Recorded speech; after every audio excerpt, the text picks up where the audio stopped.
Afinal de contas, o que é racismo? Esse é um tema muito importante na minha vida como negro, é um tema que está colocado na sociedade. Eu quero didaticamente explicar porque é importante entender que existe racismo e que ele impõe sofrimento real. Então vamos lá. Para entender racismo, é importante entender o conceito de raça. Daí você vai dizer, mas só existe raça humana, somos todos humanos. É verdade, do ponto de vista genético, do ponto de vista biológico, não existem raças humanas mesmo, no plural. Mas o fato é que o conceito de raça foi criado e justificou inúmeras formas de violência ao longo da história. O conceito de raça foi criado para elaborar e justificar a inferioridade de um povo. E na sua origem, ele sempre esteve associado ao continente africano por um lado e ao povo negro por outro. O fato é que esse conceito foi criado e que as implicações práticas ocorreram e ainda ocorrem. Era ali o contexto dos séculos XV e século XVI. Expansão marítima europeia e colonização da América. Nesse contexto, milhares de negros foram sequestrados da África, trazidos violentamente para a América e submetidos ao trabalho escravo. Eles não eram escravos, eles foram escravizados, entende? Violentamente submetidos a essa condição. E foi nesse contexto que o conceito de raça foi criado para justificar uma inferioridade desse povo, para olhar para esse povo e naturalizar, digamos assim, o trabalho escravo. Afinal de contas, o negro passou a ser tratado como coisa, como objeto, como mercadoria, como instrumento de trabalho, como fonte de lucro. Então o conceito de raça é criado nesse contexto para elaborar e justificar a inferioridade de um povo. E é do conceito de raça que vem o conceito de racismo. E em primeiro lugar, o racismo cria uma desumanização, ou seja, o racismo retira a humanidade de um povo. Esse povo é visto como animalesco, como exótico, como pré-humano, como primitivo, como incapaz. De qualquer forma, a primeira coisa que o racismo faz, o primeiro procedimento mental é retirar a humanidade de um povo, ou criar uma humanidade subalterna, precária, secundária, ou, para ser mais preciso, criar uma categoria sub-humana. O racismo parte desse pressuposto, esse é o seu primeiro procedimento.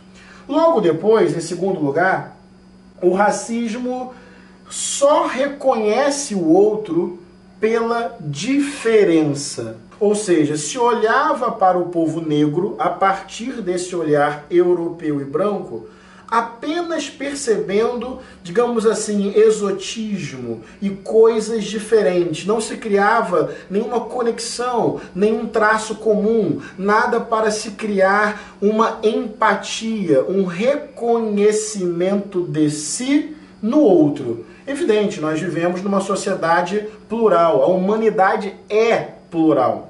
Mas a gente sempre reconhece ou busca mecanismos comuns de afinidade. O racismo impossibilita isso, é o totalmente outro, é estranho.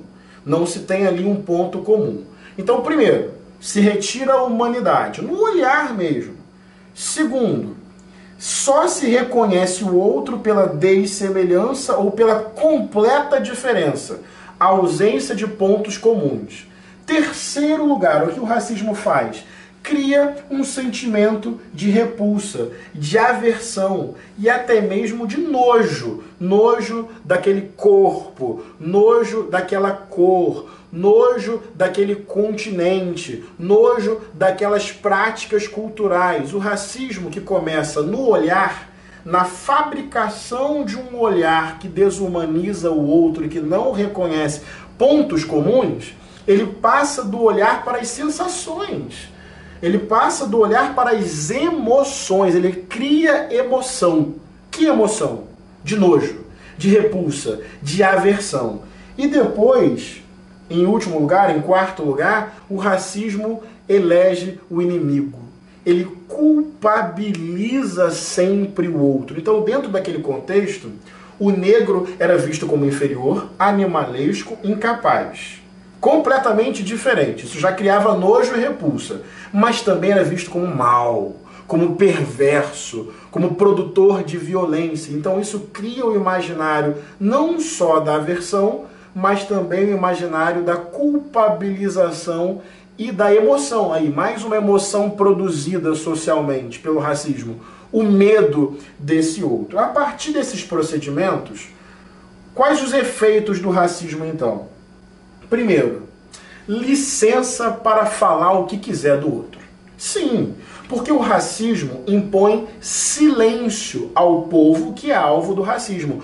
Dentro desse contexto, o negro não fala mais de si e por si. O negro é uma produção, é uma invenção, é uma imaginação desse olhar racista. Então, se fala o que quiser sobre a África, se fala o que quiser sobre o povo negro, sobre as suas práticas culturais, sobre a sua ancestralidade, sobre a sua religiosidade. Aliás, se anula a multiculturalidade da África, que ali existem diversos povos e países. Por quê? Porque o racismo não tem compromisso com verdades, com fatos, com indícios históricos. O racismo é a licença para você imaginar o outro conforme a sua vontade, sem que o outro possa falar de si e por si. O racismo é uma violência que impõe silêncio e licença para criar o outro conforme o seu racismo. Segundo, licença para dominar. Ora, se esse povo é visto como primitivo, pré-humano, sub-humano, animalesco, a escravidão, gente, virava até um ato de bondade. Porque dava a possibilidade do negro ser catequizado, ser evangelizado, ser domesticado, ser adestrado, ter algum contato com alguma coisa civilizada, entende? O racismo faz isso. Ele transforma atos perversos em sutilezas bondosas. Porque no fundo você olha como inferior e acha que a relação de domínio que você estabelece está salvando a pessoa daquele caos. E por fim, além da licença para imaginar e falar o que quiser, além da licença para dominar achando que está fazendo bem, licença para exterminar. Estamos falando de violência, estamos falando de genocídio no passado e no presente. A cada 23 minutos, um jovem negro é assassinado no Brasil. Sabe qual é o nome disso? O nome disso é extermínio. Extermínio. E mais absurdo do que o absurdo é quando o absurdo deixa de ser absurdo. Estamos falando da morte de um povo que ganha status de naturalidade. Isso o racismo faz, e o racismo é, portanto, o chão da história do Brasil. É a lente cultural por meio da qual muitos olhos aprendem a enxergar o mundo. O racismo não está num ato individual, entende? É uma questão de índole, é uma questão de caráter, de bondade ou de maldade. Está para muito além. O racismo está na história do Brasil, nos nossos códigos culturais. Nós podemos falar em racismo institucional, ou seja, as nossas instituições têm pouca representatividade negra. O povo negro é a maioria da população. Mas quando você vai para determinadas instituições, se torna minoria, porque há um bloqueio racial. Quantos negros nós temos no Congresso Nacional? Nas assembleias legislativas, nas diretorias de empresa, com grande representatividade na mídia. São muitos nomes? Hein? São muitas pessoas? Ou existe um bloqueio institucional? Uma maioria se torna minoria. Você estudou em escola particular? Você lembra de muitos estudantes negros na sua escola, por exemplo? Repara que há um bloqueio. Mas também existe um outro elemento no racismo institucional.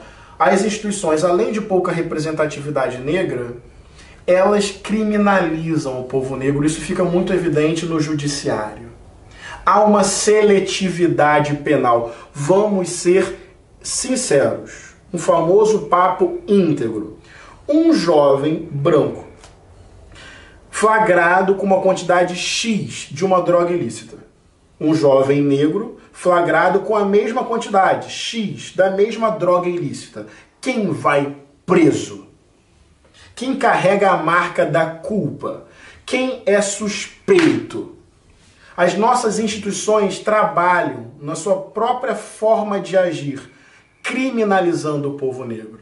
Racismo institucional, racismo cultural. As representações negras são associadas àquilo que é negativo. Isso aparece em imagens, aparece em discursos, aparece na linguagem. Por exemplo, a coisa tá preta, como se fosse algo ruim. Ou então, já ouviu aquela expressão, amanhã é dia de branco, fazendo referência a ser um dia do trabalhador, das pessoas que trabalham. Imagina o peso disso, por exemplo, sobre a autoestima de uma criança negra. O que é o cabelo bonito? O que é o rosto bonito? O que é a cor bonita? Essas representações culturais revelam ou associam o branco ao que é belo, ao que é positivo, o padrão estético, e o negro àquilo que é ruim, aquilo que é negativo, aquilo que gera aversão, e até mesmo o racismo religioso. Por que as religiões de matriz africana são historicamente as mais criminalizadas, as mais perseguidas? O que está por trás disso? Porque são religiões de ancestralidade negra? O próprio cristianismo, eu sou cristão, eu sou pastor, eu sou discípulo de Jesus, mas roubaram de nós a africanidade bíblica.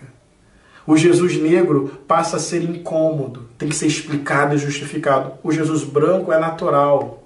Existe um racismo que influencia na leitura da Bíblia, inclusive. É o racismo religioso. Nós precisamos entender o racismo ao longo da história. Os seus efeitos reais até hoje. Como impõe sofrimento. Como é necessário superá-lo. Eu me inspirei num livro, Crítica da Razão Negra, de Achille Mbembe. Um livro incrível que faz um resgate desse conceito de raça, dessa invenção racista sobre quem é o negro a partir do olhar eurocêntrico e branco. Uma leitura muito importante para a gente entender mais desse tema.